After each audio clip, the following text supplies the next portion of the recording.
Yeah, the syllabus has a slightly different,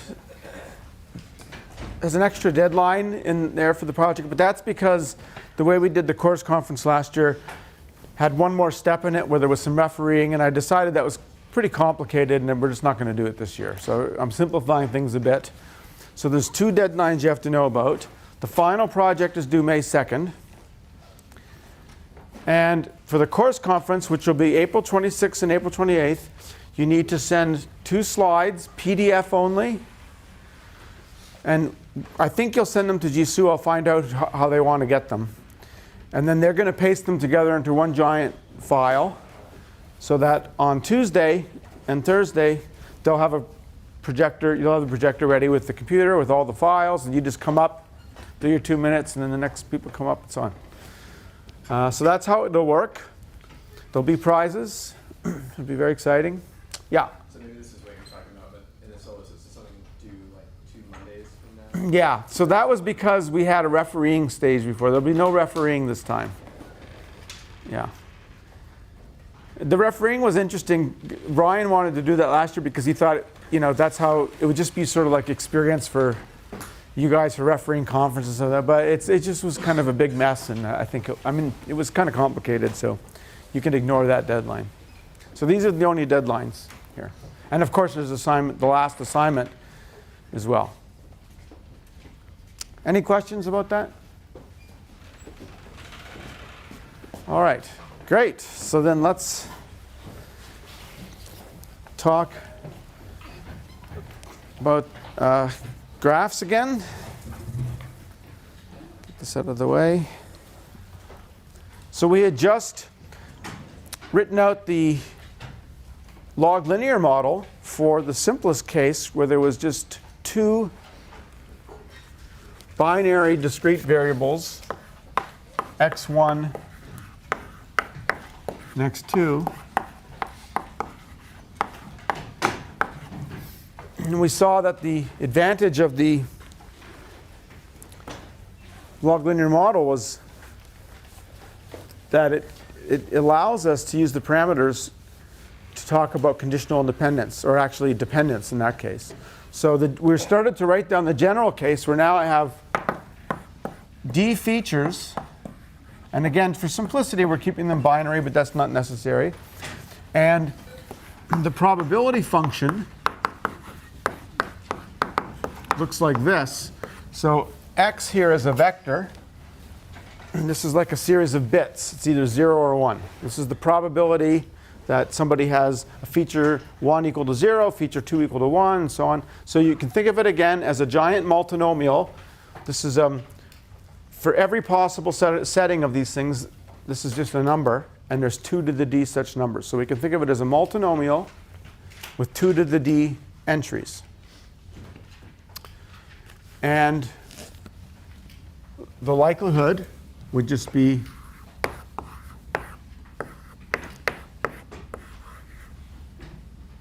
the corresponding probabilities to the corresponding counts. Let's call a particular configuration here. There's 2 to the d of them, remember.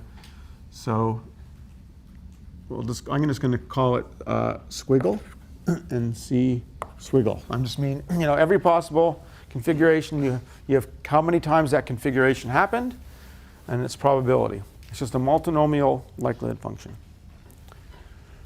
But what we talked about was taking the log of this, and we can always rewrite it as some constant.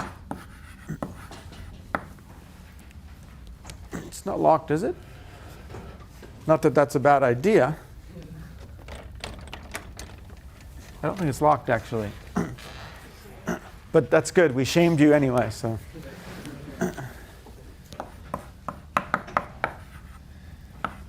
And this is the second order interactions and so on.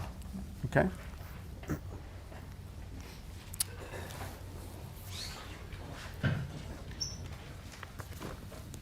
We should think of this as if this is the set of all multinomials, all vectors p. And remember, there's always a restriction, right? I didn't mention this. Someone asked me about this at the end of class last time. Of course, the p's have to be positive and add up to 1, and that implies that the betas have some sort of restriction too. Okay? But this is just mapping, let's call this B, every vector P to a vector beta, and we saw we can go back and forth. But it's better to think of it in terms of the betas. And what we saw in the simple case with just two variables, that beta 1, 2 was 0 if and only if x1 and x2 are independent. Now, now comes the big thing about the general case. Let's ignore the fitting issue for the moment. Suppose I told you the true betas. Suppose somebody came along and said, here's the betas. Can I read off the conditional independent statements? And the answer is yes, is that this statement here is in theorem 7, which is not hard to prove from this representation. But here's what it says, that xj is independent of xk given all the other variables. I'll just say given the rest, if and only if beta a is 0 whenever j and k are in A. So what does that mean? That means, suppose I want to know if variables 5 and 7 are conditional independent given the rest. You might wonder about other conditional independent statements, but for now we're just going to talk about these global Markov properties, as they're called.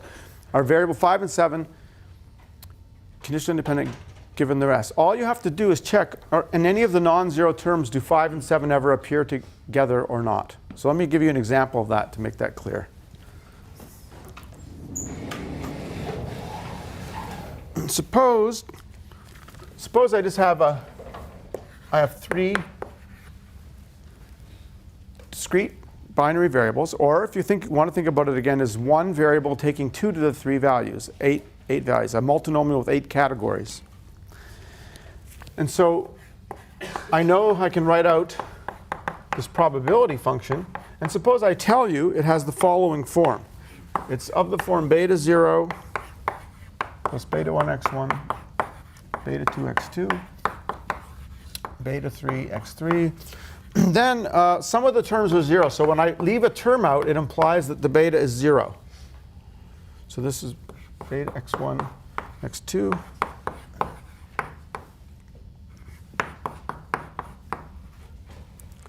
So in other words, by writing out the model this way, what I'm telling you is notice that these terms are missing. Right? They're 0. So notice something. The pair 2 and 3 never appear together in here. So what that tells you is that implies that x2 and x3 are conditionally independent given the rest of the variables. Now, the rest of the variables in this case, there's only one other variable, right? So it's just given x1. But if there was 20 other variables, it would just be x2 and x3 are independent given the rest. What that would mean is, in the graph, we don't connect x2 and x3. That's what's telling you when to connect or not connect the graph. Actually, we're getting a little bit ahead of ourselves because I realized maybe I should have talked about this after I talked about Markov properties of graphs. But anyway, this is just the way you read off conditional independence from a log linear model.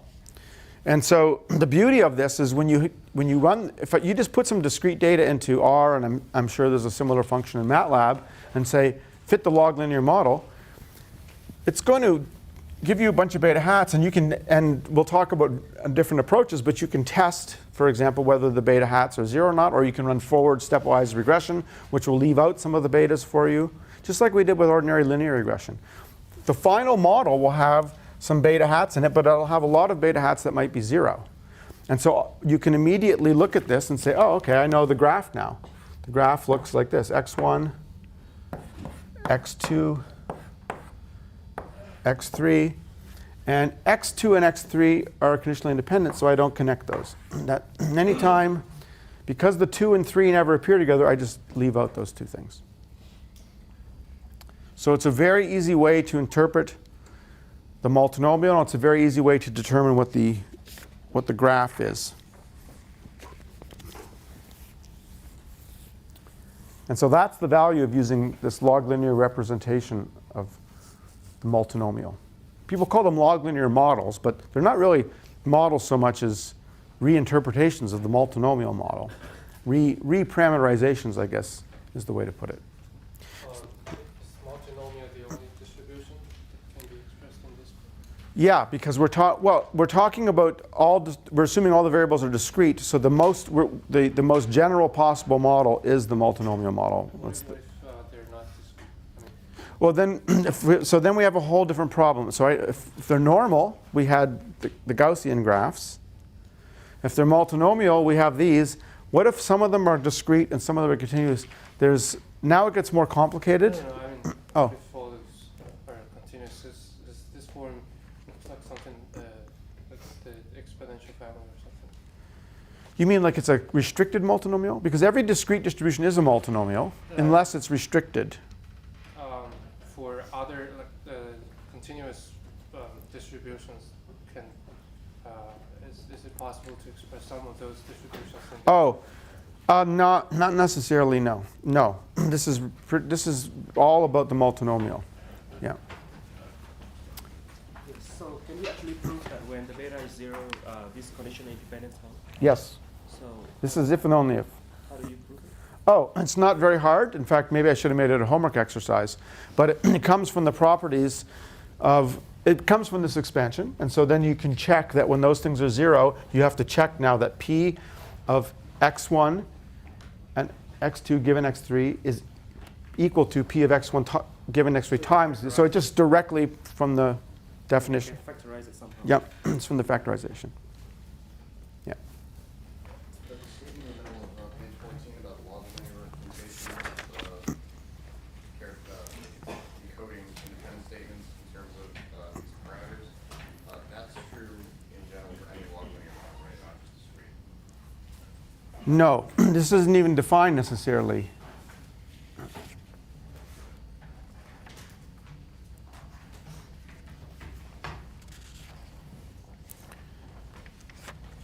Because we're talking about the probability mass function. I guess you're asking about what if I took a exponential representation of some arbitrary distribution. I guess that's true.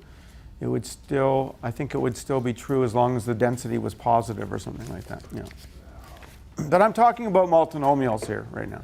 I think the expression here can be written differently if you change the order of the xi. No. Well, it would, yes, the labels would be different, but the conditional independent statements would be the same. It seems that we are trying to remove edges from a complete graph. Is that right? So we'll get to this when we talk more about conditional independence, but these graphs are not statements about edges. Graphs are statements about the absence of edges. Okay. The information in a conditional independence graph is in the absence of an edge. So I'm wondering, from here, it seems that we are building from the lower order terms and then we rise up to the higher order terms. What if we only have the higher order terms and then there's no... Good question. So we're going to get to that, which is, you might notice if I'd wiped out this term, nothing would have changed, for example. So this gets to the different types of log linear models. We're going to get to that in a minute, actually. That's what the picture in the bottom of page 16 is about. But so let me make a technical comment first, which is everything here was binary. If they weren't binary, what would happen? What would happen is that for each, like let's suppose x2 didn't take 0, 1, but it took 3 values, you're going to need more than one term in the sum to handle that. So what will end up happening is you'll have sets of terms corresponding to the variables. It's just a technical complication, but conceptually it's the same thing. So I'm not going to talk about that in the class, but it is explained here on page 15. But it just means that for each variable, instead of there being one beta, there's sets of betas for that variable. Okay, but it's not worth spending time talking about it. Okay, now getting to the question that was just asked. There's actually some issues here about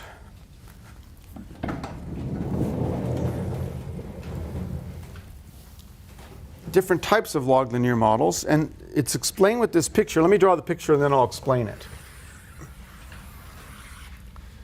this first thing is supposed to be the set of all log linear models, okay, which is the same as the set of all multinomials. Every multinomial can be expressed in log linear form and so on. Then there's a subset of these which are called hierarchical log linear models. Now, for those of you who are familiar with Bayesian inference, there are things called hierarchical models. This is not the same use of that word. Okay, different use of the word hierarchical. I'll explain what it means in a minute. Then there's a subset of hierarchical models which are called graphical log linear models. Okay, let me now explain what these are. Let's see. So, which one should I start with? Yeah, so I'm explaining this at the bottom of page 15. Let's start with graphical, since this is a graphical log linear model. So remember, I gave you a rule for drawing a graph here. But notice the graph wouldn't have changed if I'd taken out this term, right? So when I draw the graph, I can always ask, are there other terms I could have added in here without changing the graph? In other words, what's the largest model consistent with the graph? If it's not the largest model consistent with the graph, then we don't call it a non-graphical model.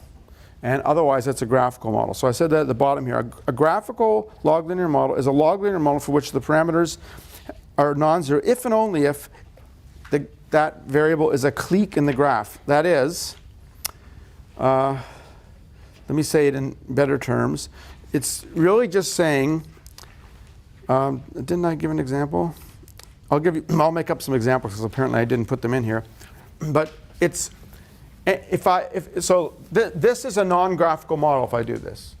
Because I ask, can I add any terms without changing the graph? Yes, I could add this in.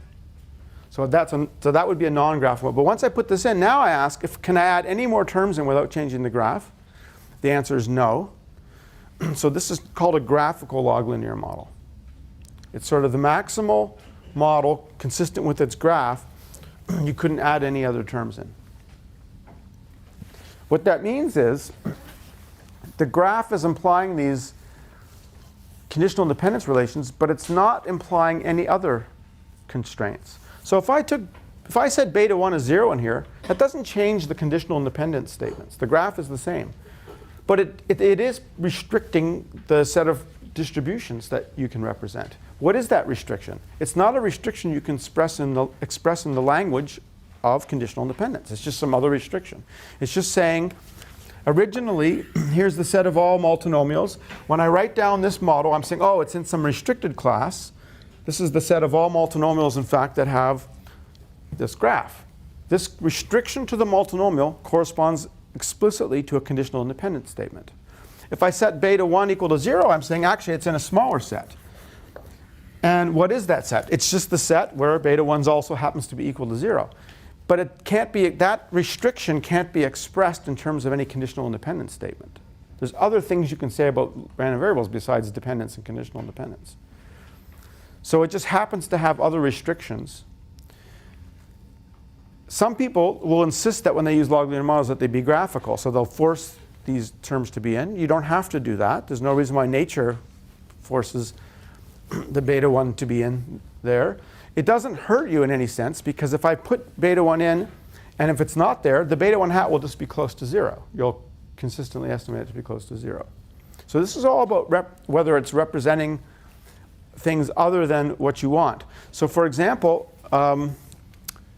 if I had, it's a bit hard to show here, but this one's too small to show you. I'll show you, let me show you some more examples. Like for example, if a second order term was 0, that's just saying, we would just say in statistics that second order interaction is 0, that the two variables are not interacting together to affect the probabilities. But it may or may not correspond to a conditional independence. So that brings me to actually the next thing, which is a hierarchical model. A hierarchical model is simply means that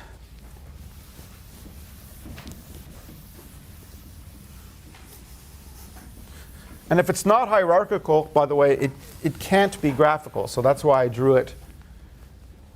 Did I not have a picture of that somewhere? Well, let's redraw it.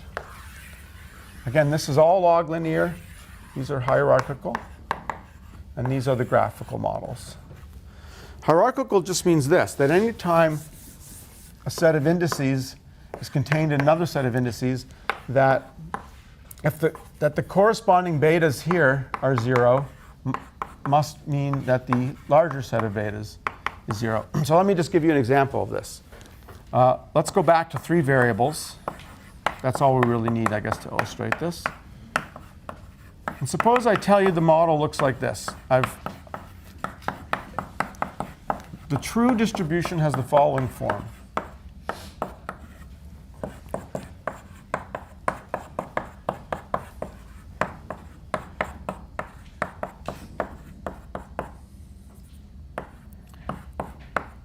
Oops, this is supposed to be x1 times x2. Let's write this correctly. This is x1 times x3. Okay, there's the model. I'm telling you this is the true distribution. Notice what's missing, beta 1, 2, 3. So the only term missing here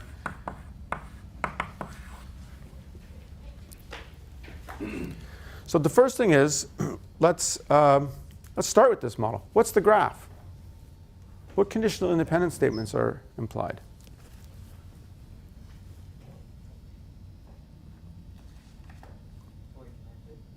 It's fully connected. There aren't any conditional independence statements implied by this graph. Okay, fine. Now let's ask the next question. Is it graphical? Is this a graphical log linear model? No, because I could add another term, namely this one, without changing the graph. That doesn't really mean don't interpret that to mean there's something wrong with the model. It's just a property that this model has, that it's not the largest model consistent with this graph. That's all it means. However, it is hierarchical. What do I mean by hierarchical? Well, let me give you an example of one that isn't hierarchical. That's not hierarchical.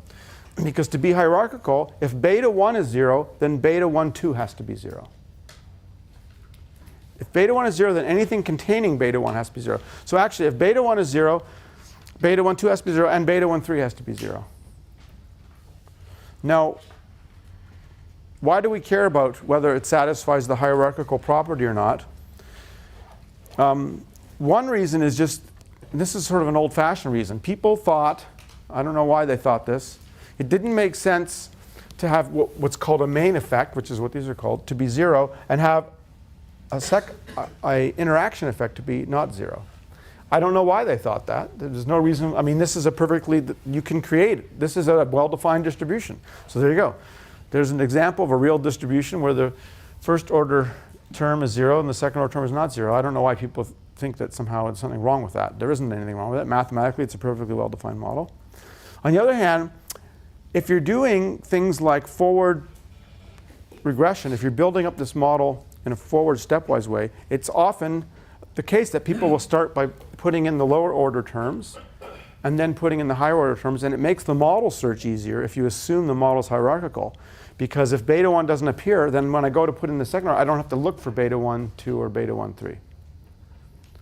So sometimes people make that assumption, and a lot of software makes the assumption that you're only interested in the hierarchical set of models.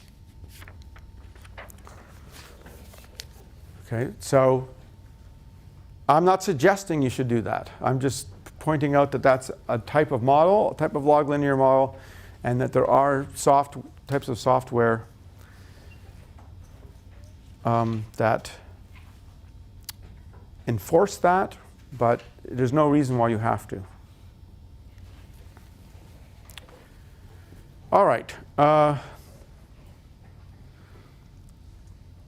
Good. So there you go.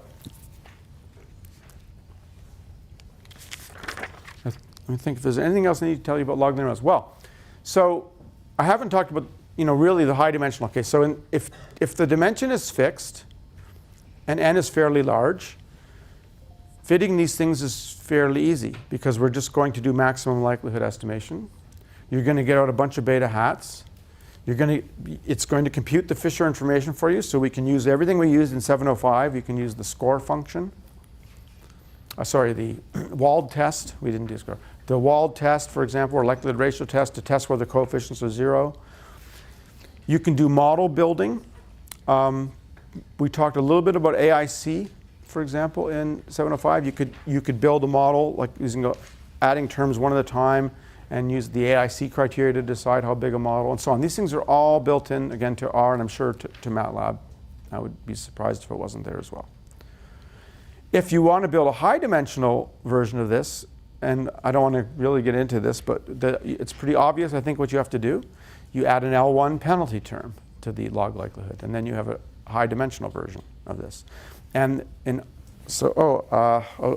was going to tell you the R function that does this, the high-dimensional log linear models. It is called, I'm having a senior moment because I can't remember. The name is not intuitive. Does anybody know? You remember? No? Okay. Well, anyway, I'm forgetting the name. There is a nice function in R, very fast, which will take linear models, log linear models, logistic models for that matter, all kinds of models, and it'll do maximum likelihood, whatever, least squares if it's continuous variables, but it'll add in the sparsity penalty for you and find the parameter values and so on. So it's very simple to do these things. There's one question that couldn't get through. Okay. The hierarchical one, it seems that hierarchical model can express those that are in the third circle, not in the second circle. And we discovered that. Yes. So somewhere outside. There are things that are not hierarchical models. But can hierarchical model express them? No. But in this case, it seems that if we add our x1 term, then we can express it. But then it's not. But then it's back to being hierarchical. Yeah. Now these are strict subsets. Okay. So, any other questions about log linear models? They really are just again a re-expression of the multinomial in a way that's convenient for getting conditional independence statements and hence for drawing graphs and things like that. But now what you've seen is that we've talked about how to do the multinomial, the discrete case. We've talked about the normal, the continuous case. There are some papers where you do mixed discrete and continuous. I'm not going to talk about that, but you can imagine that you could mix and match these things and try to deal with them simultaneously. We talked about doing non-parametric correlation graphs, but what we haven't talked about is there a way to do non-parametric conditional independence graphs? Well, the answer is in the discrete case, we just did it because the multinomial is the most general. It's every distribution for a discrete random variable. If you take the set of all possible distributions, it is the set of multinomials. So the multinomial case does do, in some sense, the non-parametric approach to finding graphs. But suppose we have continuous random variables, and I want to find the graph. I want to find. Let's remember what the way we're interpreting the graph is that it's missing edges that contain information. So if I have this graph, this is say x1 and x2, it's the missing edges. So I'm saying that x1 and x2 are independent, conditional on the other variables, conditional on x3 and x4. That's what that graph means. What other conditional independence statements can I read off there? Any other missing edges? X2 and X3 are independent given X. Yeah, x2 and x3 are independent given these two, and these are independent given the other ones. Missing edges have these. But how are we going to find this out? So presumably, one way to do it is now for every pair of variables, we need to do a conditional independence test. Are those two conditionally independent given all the other variables? So how do we do conditional independence testing? Well, it turns out to be really difficult to do this in general, especially when the dimension starts to get large. And so this is actually an area of active research. A lot of people are working on this problem. I'll just mention now a few approaches to doing this and some of the challenges. So let's just focus on, if we know how to get one edge, if I know how to do one test between a pair of, then I'd repeat that for all the other variables. So for now, I'm just going to focus on getting one edge that is x and y independent given z. So what you should picture here is that this is one scalar random variable. This is another scalar. But z is a vector. Z is an RD or something in general. Okay, and so now I want to know, how do I test this null hypothesis that they're conditionally independent? Now there are tests out there, I should tell you, but in a lot of cases it's not clear what they're assuming and when they work and so on. That's why there's a lot of research going on about this. So actually, let me mention what I should have mentioned this first. Maybe, perhaps, some sort of obvious thing to do would be, if you look at the, this isn't in the notes, but perhaps I should have mentioned this. What we're really asking is this. Is this equal to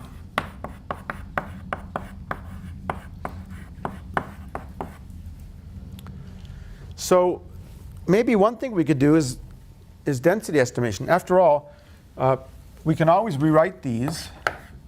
Let's rewrite this, actually. This is P of x, y, and z over P of z, and so on.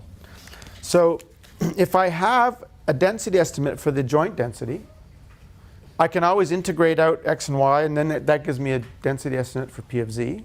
I can take the ratio, and then I have a density estimate for this. And similarly here. So I could just make up some statistic that compares these things. So I could look at, for example, just to make one up, if I put in a density estimator here,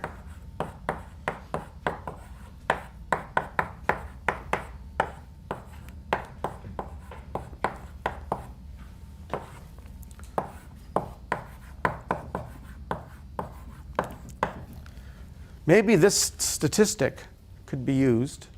This is just comparing this minus this, and I'm just squaring it and integrating it to do it over all possible values. And in fact, in the reproducing kernel Hilbert space literature, there are certain test statistics. Some of them are actually, they don't write them this way, but they're essentially this or something similar to this.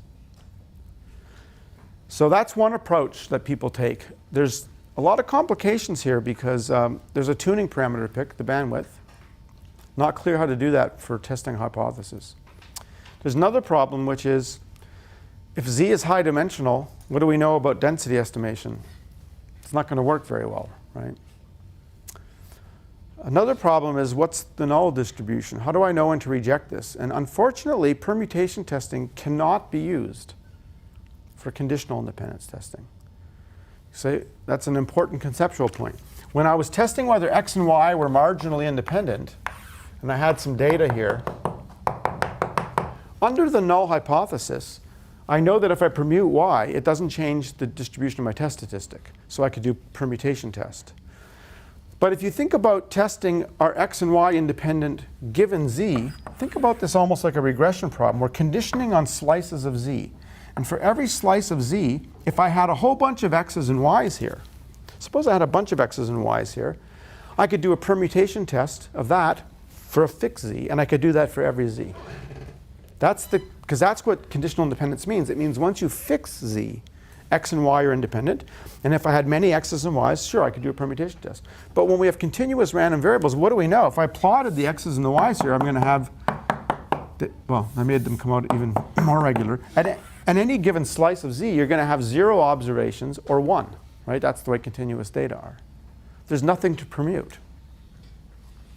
In other words, testing conditional independence is basically, morally, it's as hard as doing non-parametric regression in some sense, because you're doing slicing on some third variable, which is a high dimensional variable. So this is quite challenging. So even figuring out the distribution of the test statistic is hard, if you even have a test statistic. Okay? So I'll mention let me There are some attempts, though, to deal with this, and I want to mention a few of them. It's not going to be exhaustive by any means.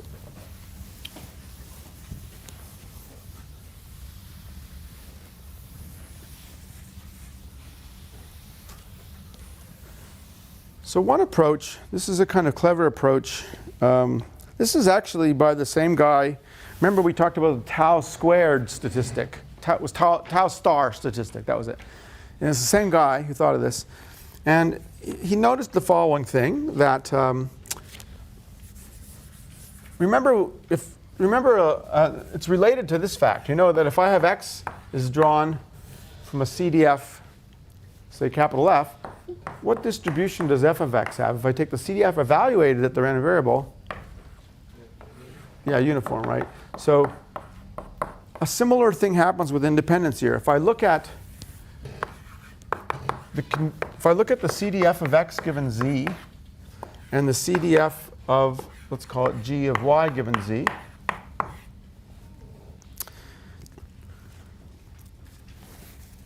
so this, what is f of x z? I just mean here the usual CDF, the probability that x is less than or equal to x given z is equal to z. Then he showed that if x and y are independent given z, that implies that u and v are independent.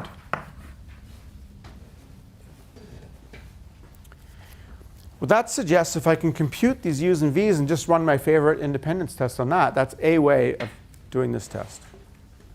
It's not the strong property. It's not if and only if, but at least it's something. Yeah?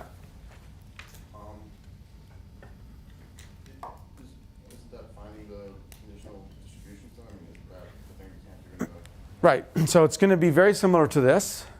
In fact, here we go. What we're going to have to do is estimate this, right? So what we're going to do is we're going to define ui hat to be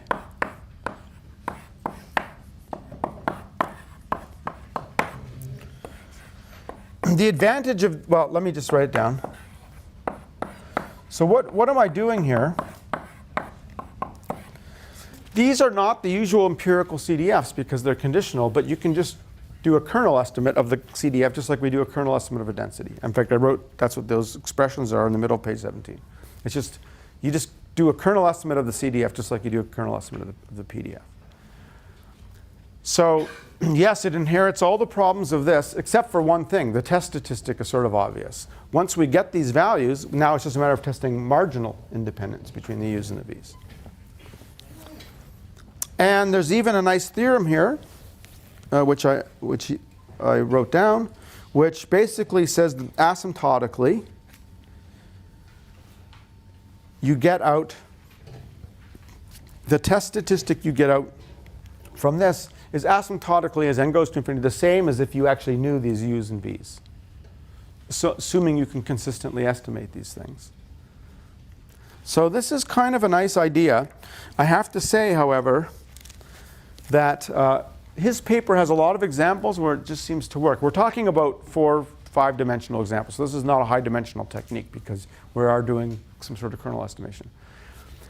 When I tried to do it, I had a lot of trouble. I didn't even put in the examples because what I found is you still have to pick a bandwidth. And I just found it, and maybe I just did it wrong, but I just found it incredibly sensitive to the bandwidth. So whether I got a significant p-value or not significant p-value was very dependent on how I chose the bandwidth. And I couldn't find any good way to choose the bandwidth. So maybe I just wasn't doing it well, but there seems to be a problem there. Are these what are called copula methods? Called what? Copula methods? It's similar to a copula. So a copula is when you take an inverse integral transform and convert things onto the unit cube. We're going to do a copula in a minute, actually. Why do we call this non-parametric but the graphic model as parametric? Well, if I did this now to construct the graphical model, that would be a non-parametric graphical model. What's the main difference between this and the previous? The previous one is we tested whether the partial correlation was 0. And that's sort of like a linear estimate. That's like doing linear regression. It's like doing linear regression versus non-parametric regression.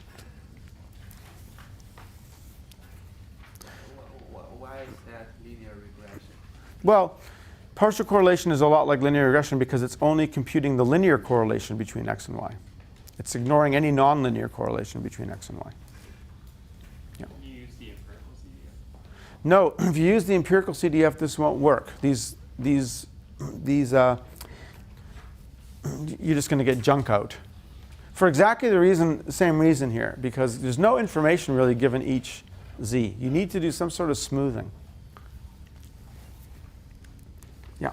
Do you compute correlations using like distance correlation or tau star, and that be considered non-parametric? Oh, that's a good question. I didn't include that. So there are some papers. You could do the following thing, right?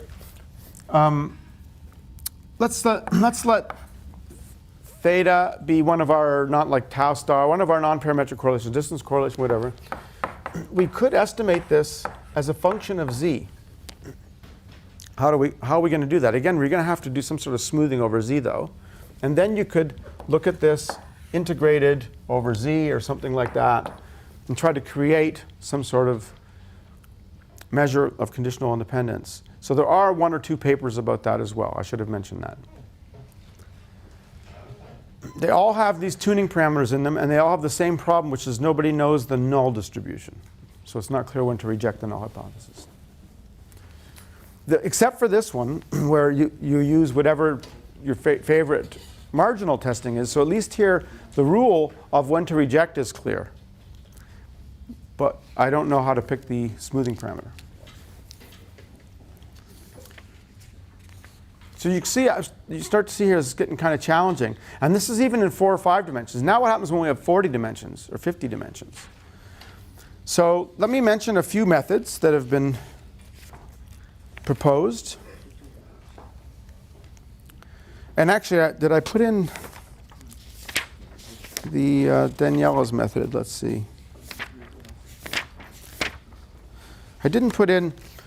I'm going to tell you 2 methods, and then there's a third one that I left out. Actually, let me mention quickly the one that I left out, which is by due to a paper of Daniela Witten. Do you remember when we did high-dimensional non-parametric regression? One thing we used was SPAM, sparse additive models, right? Remember that? So, and remember I said one way to construct a graph was to do, in the linear case, was to do a sparse linear regression of each node on the other ones.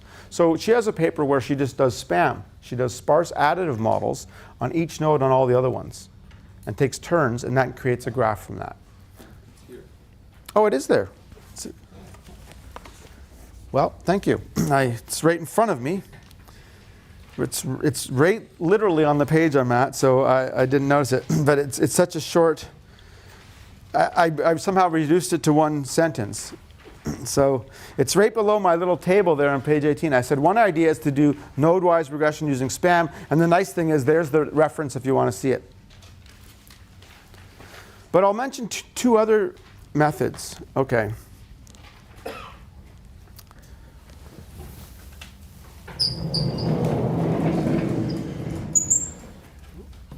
One of them is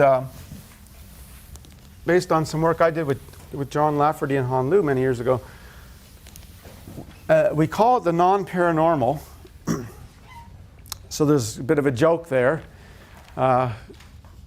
because paranormal, means like ESP and stuff like this. This is the non-paranormal, and it's supposed to be non-parametric, and there's a normal still involved in it. It's actually goes by another name. Its official name, especially in the econometrics literature, it's called a Gaussian copula. Okay, this is another name for it. So that's such an ugly name. We renamed it the non-paranormal. Okay, but it's really a Gaussian copula.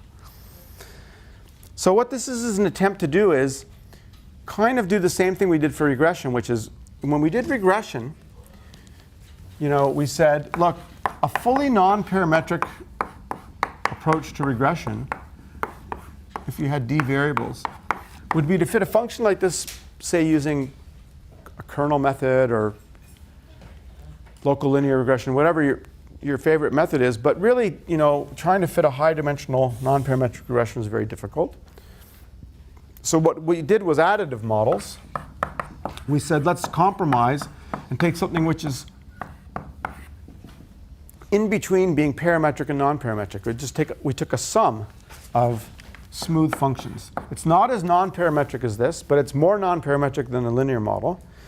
And if D was large, remember we put a penalty on this so we could get it sparse. That's the SPAM, sparse additive model. And we thought, couldn't we do the same thing for graphical models? Do something that's in between fully parametric, fully non-parametric. And so this table kind of explains it here on page 18. So it's really just filling in a gap in this table because we have our parametric models and our non-parametric models, right? And then the way to think about it is the dimension can be low or high.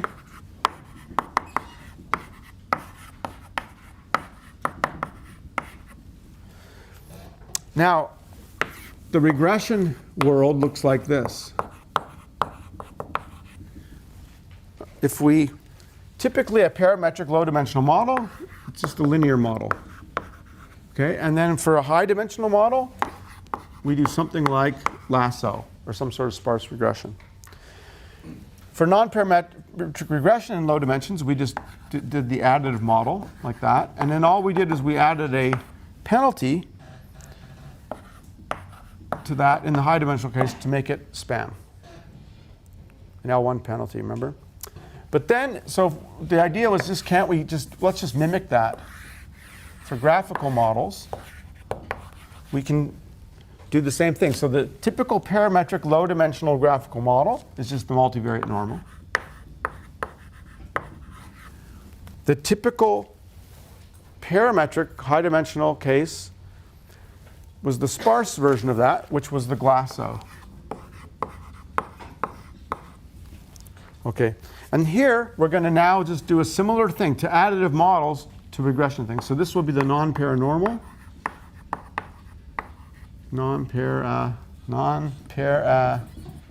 Normal, okay. And then this will be the non-paranormal plus sparsity, plus a sparsity penalty. Okay.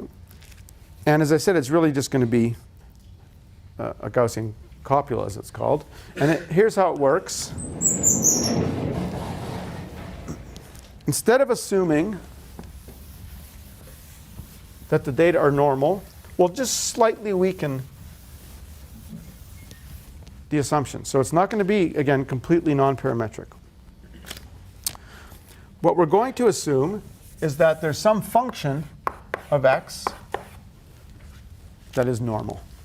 Now, if I left it like that, if I said there exists some function of x which makes it normal, that's actually a very general assumption. That would be pretty much non-parametric. Where the restriction comes in is we're going to mimic this restriction of the function being functions of single variables only. So this will be assumed to be a smooth function of x1, a smooth function of x2, and so on. So we're going to assume there exists smooth, in fact, for most of this, we'll make them monotone functions of each variable that would make it multivariate normal. Okay?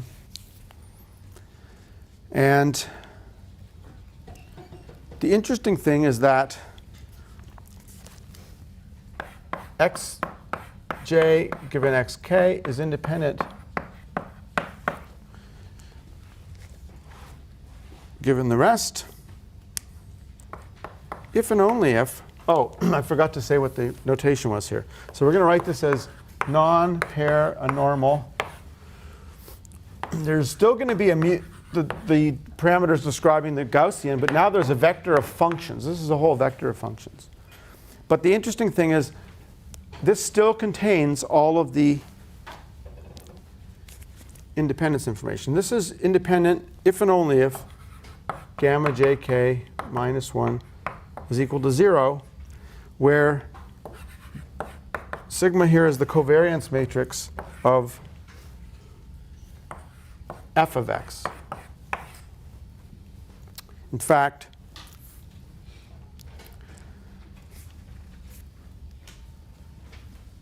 so what does this mean? This means suppose somebody told you these functions. Suppose you knew these functions. Somebody says, for every variable, there's some function which, if I apply this function, makes it normal. and in fact makes it jointly normal, then all you would do is apply that function to your data and run the Glasso, or run whatever your favorite normal procedure is. So the only trick here is to find that function f. We can actually write down what this function f is explicitly, because we know that the probability that fj xj is less than or equal to t is, let's say, phi of t. But what is this? This is just the marginal CDF for xj at t. Sorry. Of f of xj. No, I wrote this down wrong. Is less than or equal to, yeah, this is fj. No, this is right. Sorry, let me rewrite this so it's clear. This is the normal, and this is just saying that after applying the transformation it's normal. Okay, this is equal to the probability that xj is less than or equal to fj inverse. Here I'm going to use the fact that I'm assuming monotonicity right now.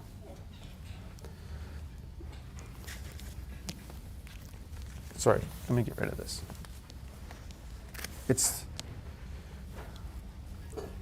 I'll leave that there. Okay, so this is now the marginal distribution for xj.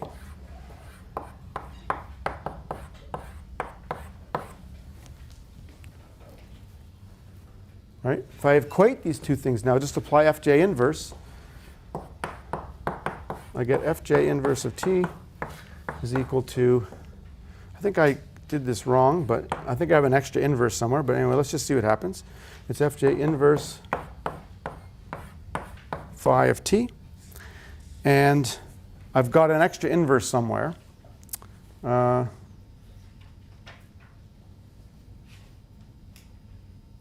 What did I do wrong?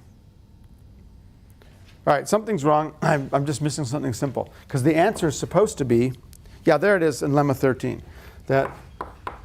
So I'll just put a question mark. I've got an extra inverse somewhere. But fj of xj is explicitly given by the following formula. We can go back and figure this out in a minute or next time, but I want to get the formula written down. The point is that there's a formula for xj just from the fact that we know that the normal transformation, that applying the function f makes it normal. And oh, that's what it was. Yeah, so this should have been x, and then I applied f here. But anyway, let's just focus on this for a second.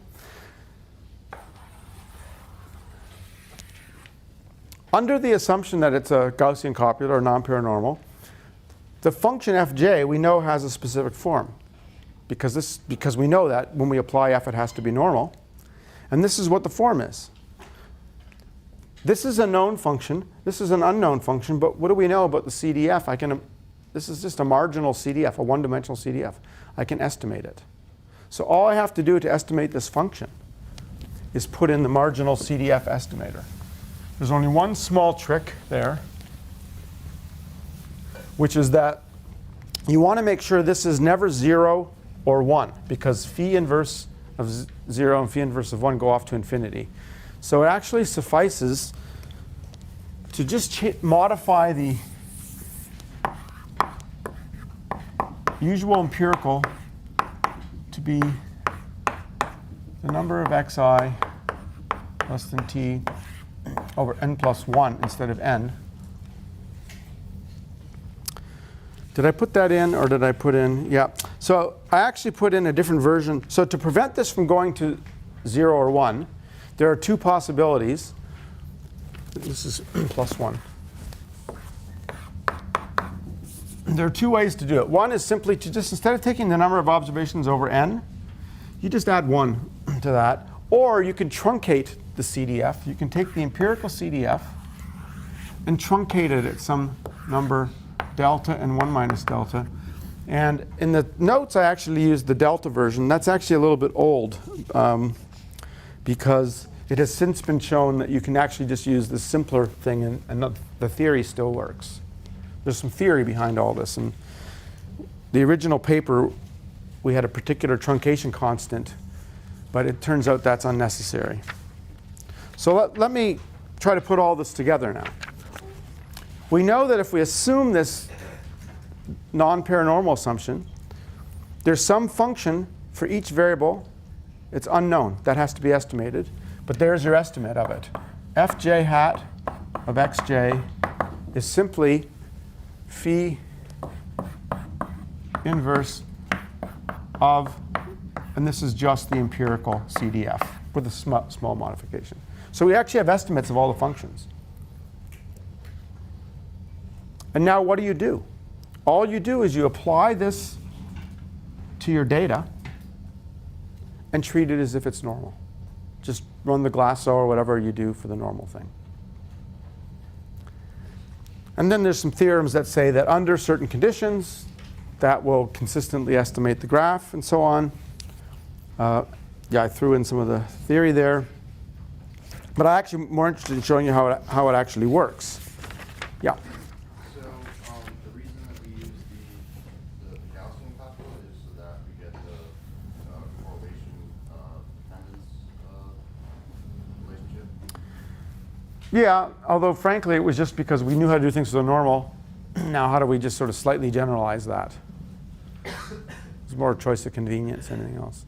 By the way, you might wonder, how rich is this family? How rich is the family of non-paranormals? It's a set of distributions such that there is some, if I apply some function coordinate-wise, I get a normal.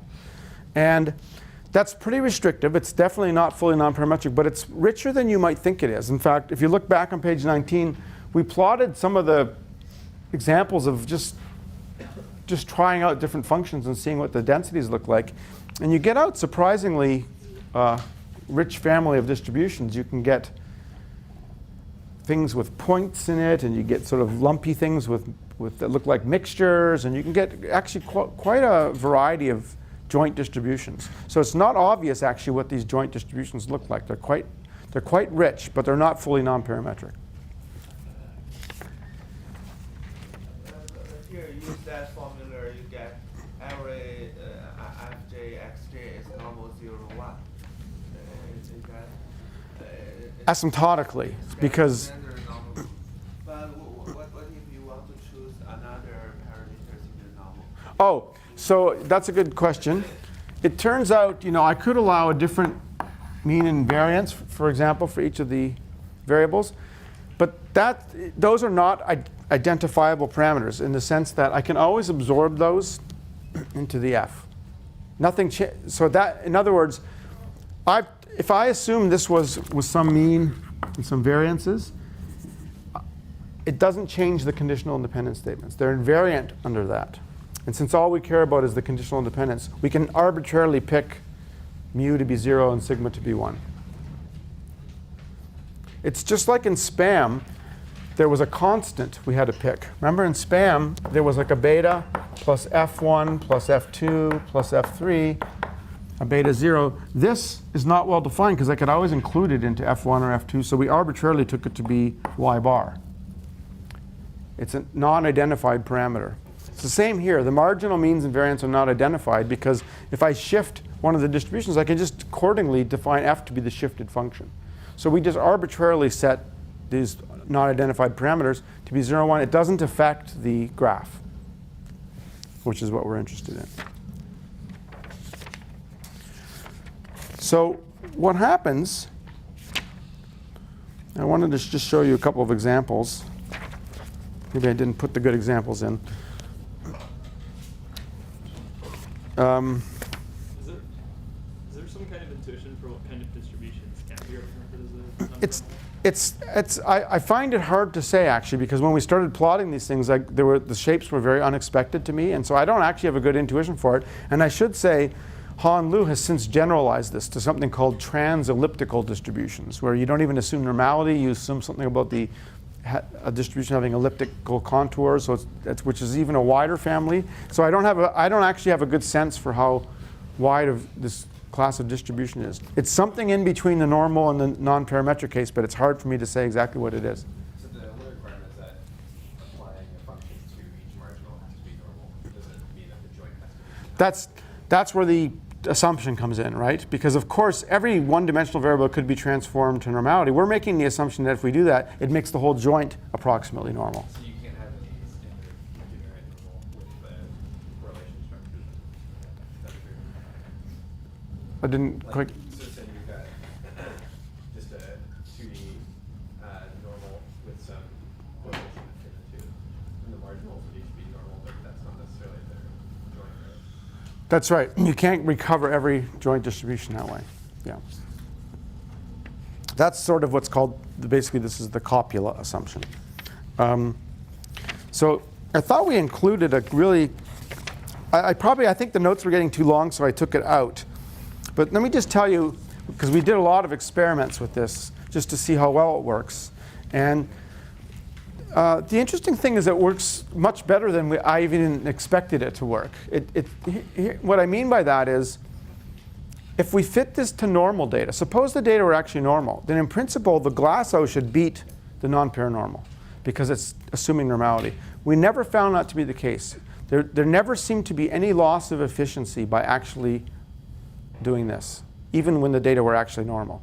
On the other hand, when the data were non-normal, this non-paranormal seems to do a really good job of doing a reasonably good job of getting the right edges, even if the model was not exactly correct. Whereas the Glasso tended to always put extra edges. Somehow I think it was trying to compensate for the lack of normality somehow by putting in extra edges. It's not clear. But very often we found slight departures from normality would lead to very dense graphs, whereas this method would lead to much sparser graphs. And so these are just empirical observations. They're not theorems. I can't prove that. It's just an observation that it seems to work really well. But again, there seems to be no loss in doing it. It doesn't seem to ever hurt the procedure. So that's one way to try to deal to some degree with the non-parametricness. There is, I've spent too many lectures probably on graphical models, but so I'm going to skip some of it. There's an extension here on page 21 called the skeptic. I have to say, at some point, stop making up names for procedures. I didn't make up this name. It was, I think it was Han or John. Spearman-Kendall estimator preempt transformations to infer correlation. That's a real stretch. But basically, it shows, what this does is it shows you can robustify this and use non-parametric correlations like Kendall's and another one called Spearman and still correctly get the edges of the graph in this model, and in fact for this wider family of models that are called transelliptical. But I'm not going to go into that. Okay, so there's extensions that are even more robust than this. The robustness, by the way, I have to warn you, the robustness here is critical. That outliers can really kill you in all of this stuff. So John Lafferty, who I did this work with, he actually did a sabbatical at a hedge fund, and he actually used this stuff in the hedge fund. He couldn't tell me all the details. It was one of those things that if he told me too much, he would have had to kill me, or sue me or something like that. But he did say it worked pretty good for whatever it was they were doing. Except he said the big issue in all of these things for fitting high-dimensional graphical models was outliers. That if there's outliers in your data, it can really wreak havoc on whatever procedure you're using. So just keep that in mind. Question? Actually, two questions. Two questions. The last thing you said, so just to clarify, so we never actually have to explicitly estimate the joint CDF of the transform. You never actually have to estimate that. We are, in the sense that we're applying the estimated function f to each variable, and then we do estimate the correlation matrix. But with the last one, right? Yeah. Okay. And then the other question. What's the last thing you said before her question about Outliers? outliers, right? So that's outliers. So that's going to influence the transformation, right? So, Yeah. So it's not like you can check them by the Mahalanobis distance or something on the Gaussian. Yeah. It's an outlier with respect to the original distribution. In fact, a general problem is finding outliers in high-dimensional data is actually quite a challenging problem in itself, yeah. But I don't know what he did to find it because he couldn't tell me. All right, so I think let's finish up here. I mean, there's a lot more stuff in here. It's a long set of notes, isn't it? So I think I'll just tell you this one more method and then forget the rest of the notes because you're probably getting tired of graphical models. There is some other interesting stuff here about faithfulness and other things, subtle issues about graphical models, but we don't need to get into that. I'm just going to finish up right now by telling you one more method. Then I think you're saturated with graphical models, and then next week we'll move on to dimension reduction. There's some cool stuff there because we're going to talk about random projections, which is really cool. So let me just mention one more method you can do, which is to use a forest. Now, I want to avoid confusion. This has nothing to do with random forests that we talked about for classification. Maybe we should have some rule that once you name something, other people can't use the same names, but the names already existed. But it's a very simple idea, and it's a different way to go non-parametric. So what did we just do? We said we're going to try to be a little bit more non-parametric by applying these one-dimensional functions, but we're still letting the graph be any graph. But there's a different approach which says let's be completely non-parametric distributionally. We're not going to make any distributional assumptions now, but we're going to restrict the graphs that we can fit. And the graph is going to be a forest. A forest just means there's no cycles. So trees are examples of forests, or disconnected trees, whatever. You can think of them as trees or sets of trees. There's no cycles. So what's going to happen is if the real graph looked like this, when we do this method, what's going to happen is we're going to end up killing one of these things because that's not allowed. But the beauty of forests is, here's a nice theorem. If I have a distribution, an arbitrary distribution now, with a graph, which is a forest, then it turns out that the density has a very simple factorization, that you can always write the density as the sum of the the product of the marginals, and then the product over the pairs ij over the edges. Let's say ij. These are just the edges. So this is this pair, this pair, this pair, times these bivariate marginals.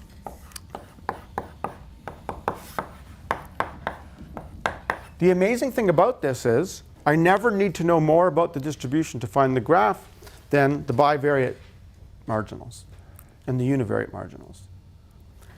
So what we do to fit these forests, there's various approaches you could take, but you first estimate all the univariate marginals, you estimate all the bivariate marginals, but you have to decide which edges go in here.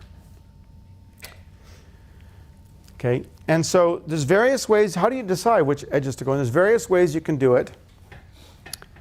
In the reference here of our paper that I'm referring to, we did it in an information theoretic way, which is we say, if I give you an arbitrary distribution and I say, which forest best approximates the distribution in terms of Kullback-Leibler distance, then it turns out there's an algorithm called the Chow-Liu algorithm for actually doing that, and it goes like this. It's a very simple algorithm. It's a greedy algorithm. It says, compute the mutual information. The mutual information, don't know, in case you don't know, is like a non-parametric correlation. It's another measure of non-parametric correlation, basically. It's just the distance between the joint and the product distribution. What the Chow-Liu algorithm says is find the pair with the highest mutual information, which is, again, just think of it as highest non-parametric correlation. Connect those first. Now keep going. Find the next pair with the highest mutual information, connect those. The only rule is if you form a cycle, throw that away and keep going. And provably, that gives you the best forest approximation to the distribution. That is, the best density of this form, which is closest in Kullback-Leibler distance to the true distribution subject to being a forest. And so, in practice, the way we did it was we took half the data and got all of the density estimates, and then use the other half of the data to estimate the mutual information, which there are many different ways to estimate the mutual information. One way to do it is to plug the density estimates in. That's actually not necessarily optimal. There are estimators designed specifically for estimating mutual information. The point is, for every pair of variables, though, you have a number, which is you can think of as the non-parametric correlation, and now you just build up the forest. It's very simple. It's a very simple, fast algorithm. So when do you stop? So by splitting the data, it's important that you use part of the data for estimating the density and part for estimating the mutual information, because the mutual informations will actually, the total, what will end up happening is you'll actually get, the score will not improve after some point. So another way to think about this, let me just say it a different way. You can fit the full thing and end up with a tree at the end. Then you have some score for how well you're doing. In fact, you could even use cross-validation, for example, to choose how big a tree to build, or how big a forest to build. So there is a tuning parameter there.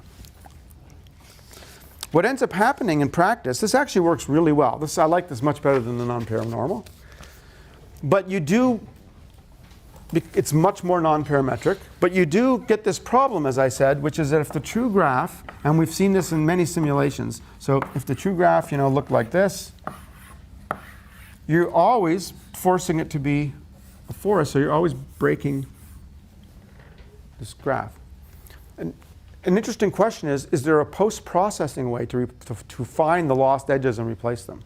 Maybe you could fit this forest, then maybe you could do something afterwards, maybe using, I don't know, some sort of non-parametric thing to try to find lost edges. But I don't know the answer to that. Maybe there is a way to do it, I don't know. And it also suggests, by the way, maybe mutual information. Frankly, I wasn't that happy with using mutual information. It's a very hard thing to estimate, but we know lots of other non-parametric estimators of correlation, so you could presumably just do this with other non-parametric correlation estimators, at least heuristically.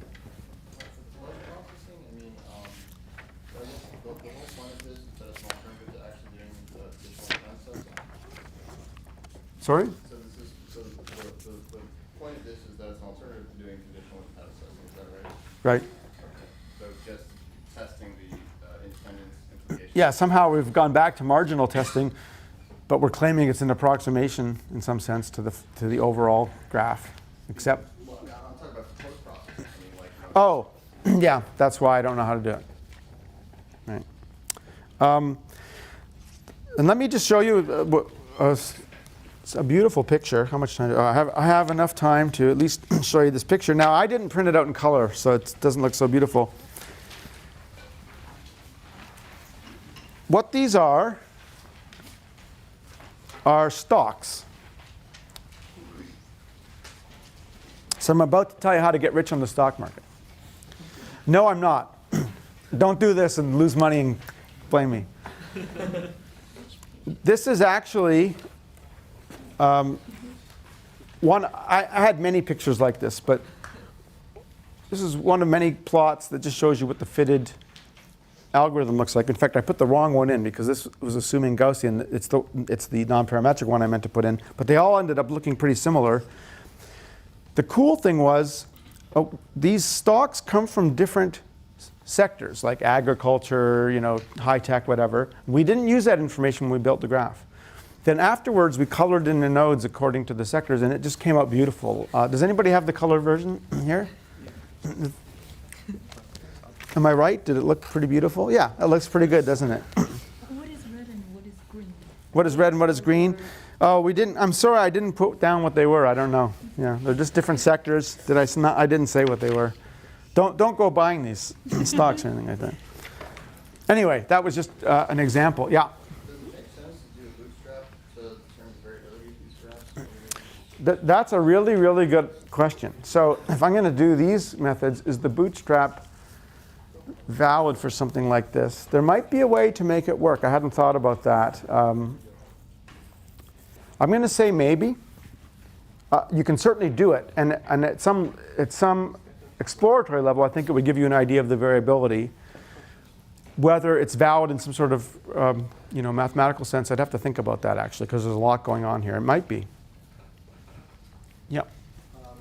Instead of just like for do people consider like a small mixture of forests or something like that? Yeah, so actually, I'm surprised that I haven't seen much work on that.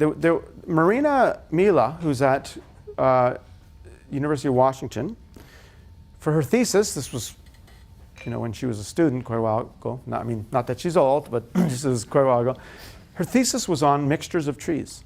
So she did do it in her thesis work, but I've never seen somebody pick up that work again. Maybe it's there. It's hard to keep track of everything that's done these days. But that's a very good question, because mixtures of trees would be a nice extension of this that would be much more expressive than just trees. Yeah, I think that's an interesting idea.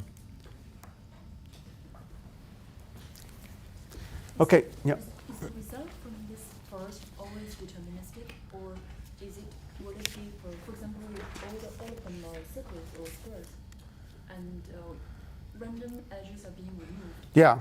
Would they be random? Yes, so when we did simulations, sometime this one would disappear, sometimes this one. It would always be very close to the true graph, but it's hard to say which edge is going to get lost. So you montage the end result, you do it like many times as possible, and then you montage the result together? Oh, so maybe, yeah, so that would be an interesting idea. Maybe to do some sort of bagging, Yeah. right? So fit this thing and get the tree. Now, like bootstrap the data, refit it, get another tree, and then sort of do some sort of combination of these and putting them together. That would be a great paper for somebody to write. Somebody should do that and write a paper showing that recovers some of the missing edges with high probability. That would be a great paper. Well, one of you can do it, right? Yeah, you have all the tools now, so that would make a fantastic paper. Call it, it would really confuse people, because you could call it bagged trees, and they'd be thinking you're talking about random forests, and they just confuse the hell out of everybody. But it would be a very interesting thing to see if that worked, actually. That's a really, really very nice idea. So again, we're going to go to dimension reduction next week. Let me just tell you, if you want to read more about this stuff, maybe you're sick of it by now, but section 4 just talks more formally about these properties of graphs that I've kind of been very loose about, which is the Markov. What are these graphs actually representing? There's things called the Markov property and the clique decomposition of graphs. So some of you are already familiar with this stuff. If you're not familiar with it and you'd like to know it a little bit more about it, it's there. Enjoy yourself over the weekend reading it. There's a section on faithfulness, which is a really, really subtle but interesting point. If you're not interested in it, you can just skip it. And I posted the notes on dimension reduction. So we'll do dimension reduction. We're going to do that. We're going to do random projections. We're going to do differential privacy, I think. And then maybe some random matrix theory. We'll see what's, we're running out of time, so we'll have to see what's left. Any questions? Okay, well then have a good weekend. I'll see you on Monday.